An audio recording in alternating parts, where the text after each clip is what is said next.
எல்லாருக்கும் வணக்கம்ப்பா. இன்னைக்கு உருளைக்கிழங்கு கறி தொக்கு மாதிரி நான் பண்ண போகிறேன். உருளைக்கிழங்கு கறி கறி போடுறது கிடையாது. இது உருளைக்கிழங்குல கறி தொக்கு மாதிரி பண்ண போகிறேன். இது சூப்பராக இருக்கும். இது உருளைக்கிழங்கு. இது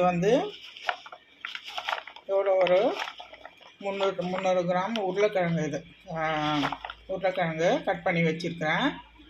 இப்போது 2 வெங்காயம், ஒரே ஒரு தக்காளி கட் பண்ணியிருக்கேன். ரொம்ப தக்காளி போடக்கூடாது, புளிப்பாகி போயிடும்.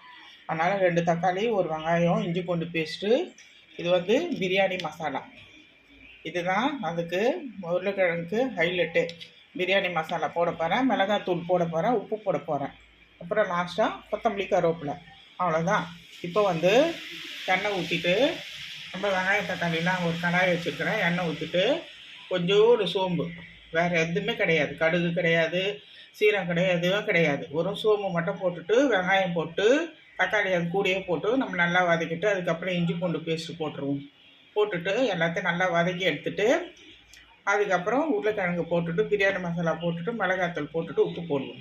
அது கூட தேவையான வேகத்துக்கு தண்ணி ஊற்றுவோம். சரிதானுங்களா? இப்போ கடாய் வச்சுருக்கேன். கடாய் வச்சுட்டு இப்போது சூடானோன்னா நம்ம எண்ணெய் ஊற்றிக்கலாம். அது நல்லா கடாய் கொஞ்சம் சூடாகட்டும். இப்போ நம்ம எண்ணெய் ஊற்றி இப்போ கொஞ்சோண்டு சோம்பு போட்டு, அதுக்கப்புறம் வெங்காயம் தக்காளியெல்லாம் போட்டு நல்லா வதக்கிக்கும். இப்போது தேவையான எண்ணெய் ஊற்றிக்கிறேன். கொஞ்சம் கூடுதலாக ஊற்றினா நல்லாயிருக்கும். கொஞ்சம் எக்ஸ்ட்ரா கொஞ்சம் ஊற்றினோம்னா அது தொக்கு பண்ணுறதுக்கு நல்லா சூப்பராக இருக்கும். இப்போ நல்லா எண்ணெய் காயுது. இப்போ காஞ்சிட்டோன்னா நம்ம கடுகு சோம்பு எடுத்து சோம்பை கொஞ்சம் போட்டுட்டோம். சோம்பு கொஞ்சம் எடுத்துகிட்டு நம்ம இப்போது சோம்பை போட்டுடலாம்.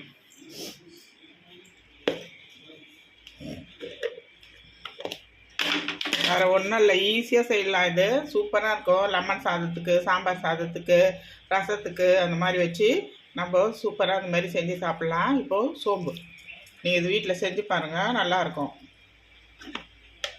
இப்போ நல்லா பொரிஞ்சு வருது. இப்போ ரெண்டுமே நான் கட் பண்ணி வச்சுருக்கேன். ஒரே ஒரு தக்காளி, 2 பெரிய வெங்காயம் போட்டு கட் பண்ணியிருக்கேன். இதை நம்ம அதில் போட்டு நல்லா வதக்கணும்.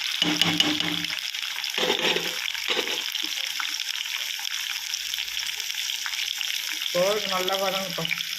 இது வதங்கினோன்னா அதுக்கப்புறம் நம்ம தேவையானதெல்லாம் போட்டுக்கணும். நல்லா வதங்கி எனக்கு இப்போது வெங்காயம் தக்காளியெல்லாம் நல்லா வதங்கி வச்சுருக்கேன்.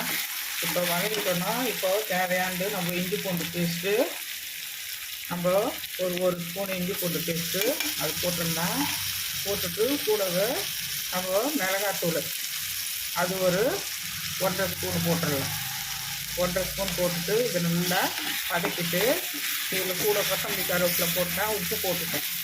இப்போது நல்லா இந்த மாதிரி தொக்காக வரணும். இந்த மாதிரி தொக்காக வந்தோன்னா, இந்த மாதிரி தொக்காக வந்துடுச்சு பாருங்கள்.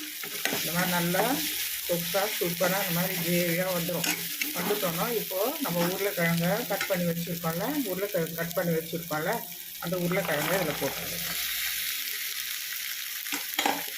போட்டுட்டு இப்போது தேவையான தண்ணி ஊற்றி இப்போது நாங்கள் வேக போட்டுவோம்.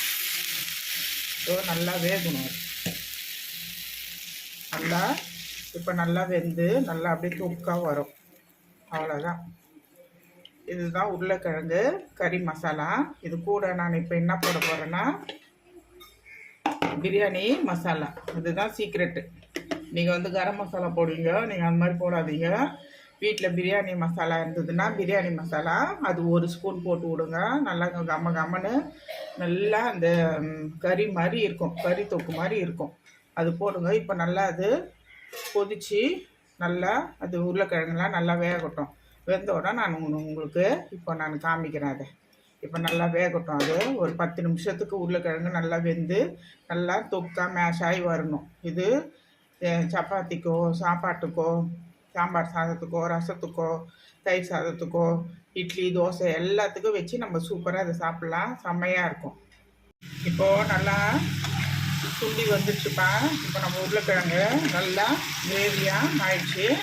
இப்போ நம்ம இதோட பதத்தில் நம்ம எடுத்துக்கலாம்.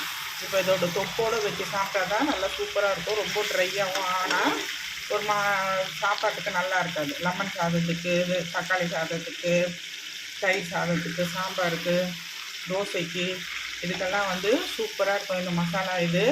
இது நான் என்ன பண்ணேன், ஒன்றும் போடல. ஒரு சோப்பு போட்டேன், வெங்காயம் போட்டேன், தக்காளி போட்டேன், இஞ்சி பூண்டு பேஸ்ட் போட்டேன், மிளகாய் தூள் போட்டேன், உப்பு போட்டேன்.